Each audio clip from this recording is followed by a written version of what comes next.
TVK അധ്യക്ഷൻ വിജയ് രാജ്യത്തിന് തന്നെ മാതൃകയെന്ന് ജനാധിപത്യ രാഷ്ട്രീയ പാർട്ടി നേതാവ് CK ജാനു 25ഓളം ജനറൽ സീറ്റുകളിൽ ആദിവാസി ദളിത് സ്ഥാനാർത്ഥികളെ TVK നിർത്തി വിജയിപ്പിച്ചു. കേരളത്തിൽ സംവരണ മണ്ഡലങ്ങളിൽ മാത്രമാണ് ആദിവാസി വിഭാഗങ്ങളെ പരിഗണിക്കുന്നതെന്നും നടൻ എന്നതിലുപരി വിജയ് മനുഷ്യസ്നേഹിയാണെന്നും CK ജാനു 24നോട്. TVKയുടെ അട്ടിമറി വിജയം ഇന്ത്യ രാഷ്ട്രീയത്തിൽ എല്ലാ ആളുകളും അതിനെക്കുറിച്ച് ഒരു പഠനം നടത്തുന്നത് നന്നായിരിക്കൂ എന്നുള്ള ഒരു അഭിപ്രായമാണ് എനിക്കുള്ളത്. ഇപ്പോൾ നമ്മുടെ കേരളം ഇന്ത്യയിലുള്ള മറ്റ് സ്റ്റേറ്റുകൾക്ക് മോഡൽ സ്റ്റേറ്റ് ആണെന്ന് പറയുന്നത്. അവിടെ പോലും റിസർവേഷൻ്റെ അപ്പുറത്തേക്ക് ഒരാളുകളെ പരിഗണിച്ചിട്ടില്ല. TVKയുടെ ഇപ്പോഴത്തെ ഒരു അട്ടിമറി വിജയം. അവിടെ റിസർവേഷൻ സീറ്റിലല്ലാതെ 25ഓളം ജനറൽ സീറ്റിൽ ദളിത് ആദിവാസികളെ നിർത്തി അവിടെ ജയിച്ചിട്ടുണ്ട്.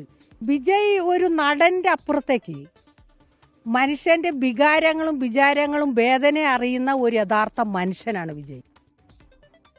കാളിദാസൻ ദേവദത്തം വയനാട്ടിൽ നിന്ന് തത്സമയം ചേരുന്നു. കാളിദാസൻ, ശരിക്കും നമ്മൾ ഉൾപ്പെടെയുള്ള മിക്ക മാധ്യമങ്ങളും വിജയെ ഗൗരവമായി എടുത്തില്ല. എന്നാൽ അവസാന റിസൾട്ട് വരാൻ തുടങ്ങിയപ്പോഴാണ് നമ്മൾ നടുങ്ങിപ്പോയത്.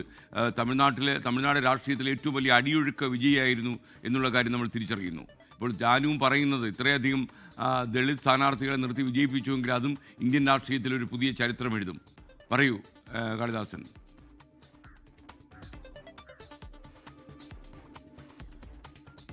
തീർച്ചയായും എസ്കെയിൻ, ആദ്യം തന്നെ വെരി ഗുഡ് മോർണിംഗ്. എന്തായാലും CK ജാനുവിൻ്റെ ആ ഒരു പരാമർശം പഠിക്കേണ്ടത് തന്നെയാണ്. അല്ലെങ്കിൽ TVK എന്നുള്ള പാർട്ടിയുടെ തമിഴ്നാട്ടിലെ ആ ഒരു വിജയം പഠന വിഷയമാക്കേണ്ടത് തന്നെയാണെന്നുള്ളതാണ് ജനാധിപത്യ രാഷ്ട്രീയ പാർട്ടി നേതാവ് CK ജാനുവും വ്യക്തമാക്കുന്നത്.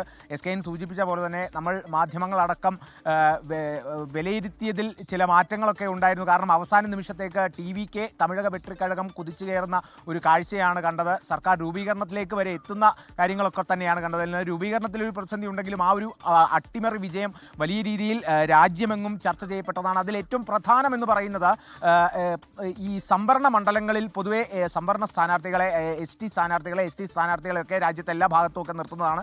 കേരളത്തിലെ മൊത്തത്തിൽ തന്നെയാണ്. എന്നാൽ TVKയെ സംബന്ധിച്ച് സംവരണ മണ്ഡലങ്ങളിലല്ലാതെ 25ഓളം ജനറൽ സീറ്റുകളിൽ ആദിവാസി ദളിത് സ്ഥാനാർത്ഥികളെ നിർത്തി വിജയിപ്പിച്ചിരിക്കുകയാണ് തമിഴക വെട്രിക്കഴകം എന്നുള്ളതാണ് CK ജാനുവും പറയുന്നത്. കേരളത്തിൽ അത് സംവരണ മണ്ഡലങ്ങളിൽ മാത്രം ഇത്തരത്തിലുള്ള സ്ഥാനാർത്ഥികളെ മാത്രം നിർത്തി ഒതുക്കുന്നു എന്നുള്ള ഒരു പരാമർശമാണ് CK ജാനു നടത്തിയിട്ടുള്ളത്. അതിനേക്കാൾ ഉപരി വിജയ് എന്നുള്ളത് ഒരു നടൻ മാത്രമല്ല, വിജയ് എന്നത് നടനേക്കാൾ ഉപരി ഒരു മനുഷ്യസ്നേഹിയാണ്, വിജയ് ഒരു മാതൃകയാണ് എന്നുള്ളതൊക്കെ തന്നെയാണ് പറഞ്ഞത്. അതോടൊപ്പം തന്നെ CK ജാനു നമ്മളോട് പറഞ്ഞ ചില കാര്യങ്ങൾ കൂടിയുണ്ട്. കാരണം ഓരോ ഘട്ടത്തിലും തമിഴ്നാട്ടിൽ ഒരുപാട് ബന്ധുക്കളും കൂട്ടുകാരും ഒക്കെ തന്നെയുണ്ട്. അവരൊക്കെ ഈ CK ജാനുവിനെയൊക്കെ വിളിച്ചപ്പോഴൊക്കെ തന്നെ വിസിലിന് വോട്ട് ചെയ്യാനാണ് പറഞ്ഞത്. ഞാൻ എല്ലാവരോടും വിസിലിന് വോട്ട് ചെയ്യാനാണ് പറഞ്ഞിരുന്നത് എന്നുള്ളതാണ്. എന്തായാലും തമിഴക വെട്രിക്കഴകത്തിൻ്റെ ആ ഒരു വിജയം വലിയ രീതിയിൽ ചർച്ച ചെയ്യപ്പെടുന്നു. അത് പഠന വിഷയമാക്കേണ്ടിയിരിക്കുന്നു എന്ന് തന്നെയാണ് CK ജാനുവും പറഞ്ഞത്. കാരണം 25ഓളം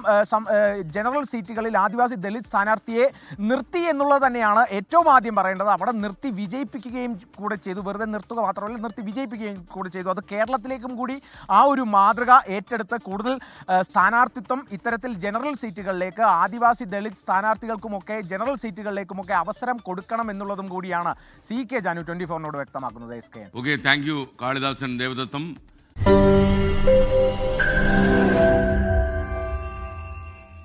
ലോകത്തെവിടെയായാലും ഏത് സമയത്തും 24 വാർത്തകളും ഓഗ്മെന്റഡ് റിയാലിറ്റി പാക്കേജുകളും എക്സ്പ്ലെയിനറുകളും വിശദമായി കാണാൻ ഞങ്ങളുടെ YouTube ചാനൽ നിങ്ങൾക്ക് സബ്സ്ക്രൈബ് ചെയ്യാം.